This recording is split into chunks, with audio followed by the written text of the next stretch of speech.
Assalamualaikum warahmatullahi wabarakatuh. Hai semua, kembali lagi dengan saya di channel Jelajah Nonton. Pada video kali ini saya akan bercerita tentang persekutuan gaib. Baiklah, untuk mempersingkat waktu, langsung aja ya kita simak ceritanya yang berjudul Terjebak Pesugihan. Kejadian ini diawali sekitar pertengahan tahun 1998 ketika kami mengenal Pak Rahman yang juga dikenal sebagai paranormal. Meski usianya kira-kira 70 tahun, tetapi badannya masih terlihat kuat. Awalnya ada tetangga kami yang menggunakan jasa Pak Rahman untuk melancarkan menjual rumahnya. Sejak itu Pak Rahman sering datang ke rumah dan bercerita tentang kemampuannya untuk menyelesaikan berbagai masalah. Kebetulan waktu itu kakak saya yang tertua berencana menjual sebuah barang, juga ingin menagih hutang kepada salah seorang temannya yang sudah lama tidak mau membayar. "Bagaimana Pak? Apa bisa membantu saya?" tanya kakakku ketika itu. Saat itu terlihat Pak Rahman berkomat kamit sambil memejamkan mata. Beberapa saat kemudian dia berkata, "Untuk menjual barangnya cukup disediakan sebotol minyak cap air mata duyung. Tapi untuk menagih hutang harus menyediakan sebotol minyak wangi berwarna hitam, uang sebanyak Rp7.700 diikatkan di botolnya. Nanti botolnya harus dibuang di daerah tertentu di Lembang, Bandung." "Kenapa harus dibuang di sana Pak?" tanyaku. "Oh, itu hanya istilah saja. Di sana nanti ada guru saya yang menjaga tempat membuang itu. Nanti kalau hajatnya diterima, akan ada makhluk gaib yang mengambilnya," jelas Pak Rahman. "Terus, jika hajatnya tercapai, apa ada lagi syarat lain yang akan diminta?" tanyaku lagi. "Oh tidak, hanya cukup itu saja," tegas lelaki tua itu. Sebenarnya aku sendiri merasa penasaran. Bagaimana sebetulnya proses berhubungan dengan hal-hal gaib seperti itu. Pada saat pembuangan sara-sara tersebut harus dilakukan sendiri oleh kakakku. Tapi karena terbentur besok harus bekerja, juga karena menurutnya di sana tidak tentu langsung dimulai prosesnya, tapi menunggu kedatangan gurunya dahulu. Dan itu bisa terjadi lebih dari 1 malam. Maka setelah kami minta akhirnya Pak Rahman setuju untuk melakukannya sendiri. Setelah kejadian tersebut, Pak Rahman masih sering datang ke rumahku dan sering bercerita tentang gurunya yang bernama Pak Wira. Masih menurutnya, Pak Wirya bisa membantu mengabulkan hajat seseorang, asal saja mau beli syaratnya. Konon menurutnya, semasa hidupnya Bung Karno pun sering datang bertemu Pak Wira. Kebetulan saat itu aku dan kakakku yang kedua belum bekerja. Pak Rahman pun menawarkan kakakku agar bisa cepat bekerja. Tetapi ada syaratnya yang harus dibeli dengan puasa sesuai jumlah hari kelahirannya. Puasanya sama seperti puasa Ramadan, tetapi waktunya dimulai dari waktu maghrib ke maghrib lagi. Singkatnya, kami setuju untuk melakukan tirakat tersebut. Dan saat itu juga ada seseorang teman kakakku yang juga ikut bertirakat. Puasanya dilakukan hanya setiap hari kelahiran saja. Jadi dalam seminggu hanya sekali. Aku yang lahir hari Kamis sebagian puasa selama 8 hari. Sebagai pembuka dalam puasa kami diharuskan syukuran dan dimandikan dengan air kembang. Selain itu juga kami diharuskan bersedekah. Kupikir semuanya berjalan dengan baik-baik saja, tidak mengandung kemusyrikan. Tetapi ternyata tidak juga. Untuk aku dan kakakku yang tertua tidak ada masalah.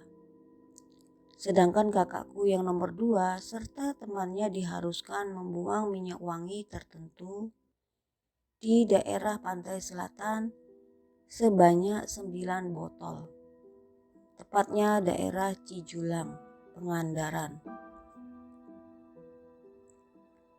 Karena penasaran dengan seperti apa sebenarnya kejadian orang-orang yang terlibat hal tersebut.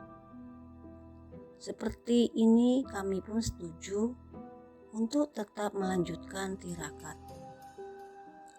Saat itu kami melakukan syukuran dan mulai puasa. Setelah beberapa hari, Pak Rahman pergi kembali dari Cijulang dan langsung menemui kami di rumah. Saat itu kira-kira ba'da maghrib, Pak Rahman kulihat sangat kucel dan seperti orang bingung. Kupikir mungkin karena lelah di jalan. Ketika itu Pak Rahman baru selesai bercerita kepada ibuku dan kedua kakakku. Ada yang aneh atau perubahan terlihat dari Pak Rahman. Sepertinya dia menghindari melihat ke arahku. Bagaimana Bu ceritanya? Tanyaku kepada ibuku. Semuanya sudah beres. Cuma di sana jadi syukuran lagi karena ada yang kurang beres. Kurang beres bagaimana Bu? Tanyaku lagi. Baru kulihat Pak Rahman mengangkat mukanya ke arahku. Iya, waktu pembuangan minyak itu semuanya berjalan bagus. Semua minyak itu dijajarkan di daerah khusus tersebut. Lalu tiba-tiba botol itu pecah sendiri. Saya kira 8 botol itu pertanda baik. Lalu yang kurang beresnya di mana Pak? Cecarku. Waktu itu saya bilang kepada guru saya yang di Cijulang bahwa yang ikut tirakat ini ada 4 orang. Apa bisa berhasil semua? Menurut Pak Rahman, kemudian gurunya mengambil gelas khusus dan diisi dengan air, lalu kemudian dibacakan mantra. Sesaat kemudian terlihat 3 dari gelas tersebut berisi kembang dan salah satunya berisi kura-kura. Dan yang berisi kura-kura adalah gelasku. Jadi maksudnya itu apa Pak? Kok bisa begitu? Aku makin penasaran. Ya nakal saja. Maka karena itulah di sana dilakukan syukuran lagi dengan memotong kambing karena penghuni tempat membuang minyak itu marah. Katanya, masih menurutnya sejak itu dia bebas tugaskan oleh gurunya. Jadi kami yang bertirakat ini akan diawasi langsung oleh kedua gurunya yang di Lembang dan yang di Cijulang. Semenjak saat itu Pak Rahman jarang datang ke rumah. Kalaupun datang paling-paling hanya untuk menemui kakakku atau ibuku. Suatu ketika ibuku bercerita sebenarnya Pak Rahman merasa malu kepada gurunya dan kepada murid yang lainnya. Karena waktu di Cijulang itu dia dimarahi oleh gurunya akibat peristiwa gelas berisi kura-kura itu. Karena hal itu bisa berbalik dan membahayakannya. Hal ini terjadi karena keteledorannya dalam mengambil orang yang akan melakukan tirakat. Ia dicap gurunya seperti orang yang tidak berpengalaman. Padahal selama ini sudah puluhan orang yang dibawa lewat Pak Rahman dan semuanya berhasil. Tapi baru kali ini mengalami hal seperti ini. Pak Rahman sendiri dibebas tugaskan oleh gurunya karena dikhawatirkan bisa gila karena tidak bisa menahan hal ini. Juga baru sekaranglah selama Pak Rahman membantu orang, Pak Wira sering datang secara gaib untuk mengawasi langsung rumah orang yang dibantunya. Waktunya kira-kira sekitar tengah malam. "Kenapa sih Roy bisa begitu?" tanya ibu kepadaku. "Masa ibu tidak tanya pada Pak Rahman, sebabnya jelasnya," jawabku kalem. "Sepertinya kamu memang menjahilinya, Roy." Aku hanya tertawa.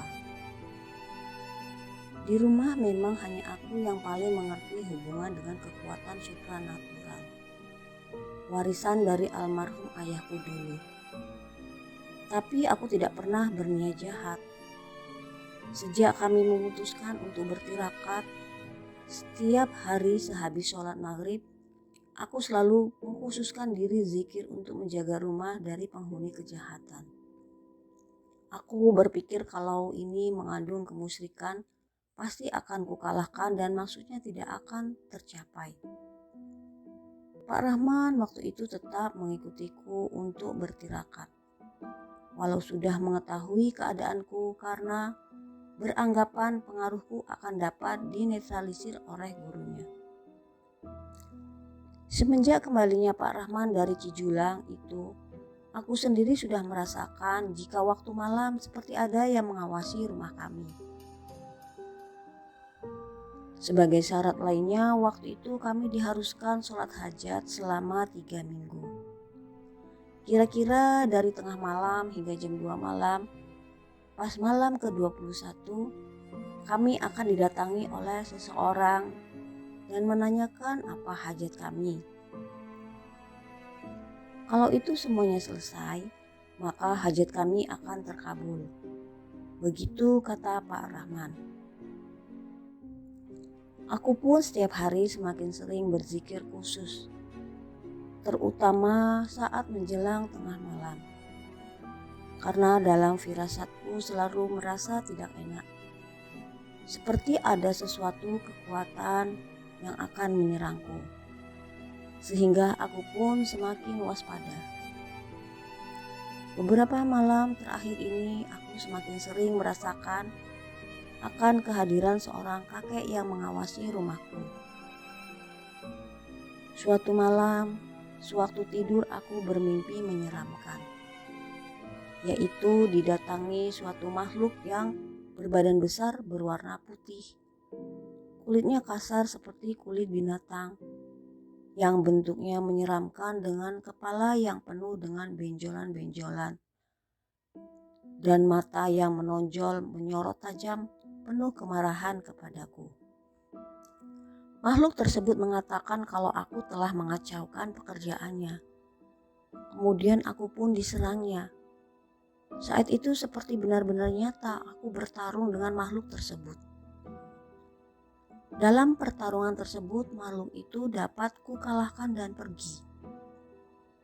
Aku terbangun ketika azan subuh. Aku sudah merasa ini bukan mimpi biasa, tetapi benar-benar ada sesuatu yang mencoba menyerangku. Keesokan malamnya aku bermimpi sama, tetapi kali ini makhluk tersebut mendatangi kakakku yang nomor 2. Sepertinya membuat perjanjian tertentu. Tetapi sebelum beres aku sudah menyerangnya. Dan kali ini pun makhluk tersebut pergi setelah dapat kukalahkan. Malam ketiganya, sedari maghrib aku sudah mempersiapkan dan persiapan zikir khusus untuk mengalahkan makhluk tersebut. Karena aku merasa pasti makhluk itu datang lagi lewat mimpiku. Dan benar saja malamnya dalam mimpi tersebut aku melihat makhluk tersebut datang bersama seorang kakek-kakek dan akan menerkam kakakku.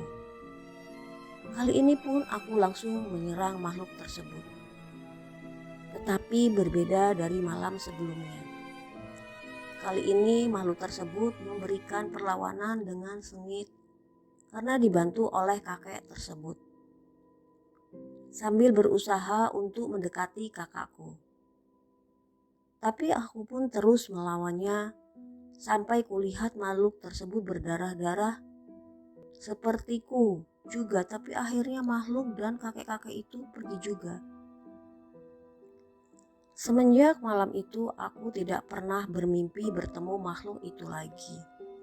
Dan aku pun merasa bahwa rumah kami tidak ada yang mengawasi lagi. Waktu malam ke-21 pun tiba. Seperti yang dijanjikan, seharusnya ada seseorang yang datang menemui kami malam itu. Tetapi ternyata tidak ada. Ketika kami tanyakan kepada Pak Rahman, katanya mungkin datang di malam puasa terakhir. Dan ternyata pada malam puasa terakhir tetap tidak ada yang datang. Permintaan kami tidak ada satupun yang terpenuhi. Kira-kira 2 bulan setelah peristiwa tersebut, aku dan ibuku mengalami sakit terus-menerus, muntah. Dokter pun merasa heran karena seperti keracunan makanan. Tetapi setelah didiagnosa ternyata penyebabnya tidak ada. Aku sudah merasa hal ini pasti serangan guna-guna yang masih terkait dengan peristiwa Pak Rahman. Hal ini terlihat ketika aku mencoba menerawang penyebab sakitku. Setelah itu aku selalu memohon kesembuhan kepada Allah dan berusaha mengobati sebisaku. Dan alhamdulillah dalam beberapa hari kami sudah sembuh kembali. Semenjak peristiwa itu kami tidak pernah mengalami hal-hal yang aneh lagi. Aku bersyukur karena keluarga kami belum terjebak lebih jauh dengan pesugihan itu. Kalau tidak, mungkin akan lebih sulit lagi untuk terbebas. Baiklah ya teman-teman, bagi teman-teman yang mengalami hal tersebut atau bagi teman-teman yang mendengar cerita ini, jadi kalau kita ditawarkan oleh seseorang hal-hal yang bersifat gaib dan kita tidak paham mengerti hal tersebut, sebaiknya kita tidak usah mengikutinya karena kita tidak tahu apa resiko dari perbuatan tersebut. Dan lakukanlah hal-hal yang berdasarkan dengan ajaran yang diajarkan oleh Nabi Muhammad SAW. Kita hanya patuh dengan perintahnya dan semua larangannya. Terima kasih.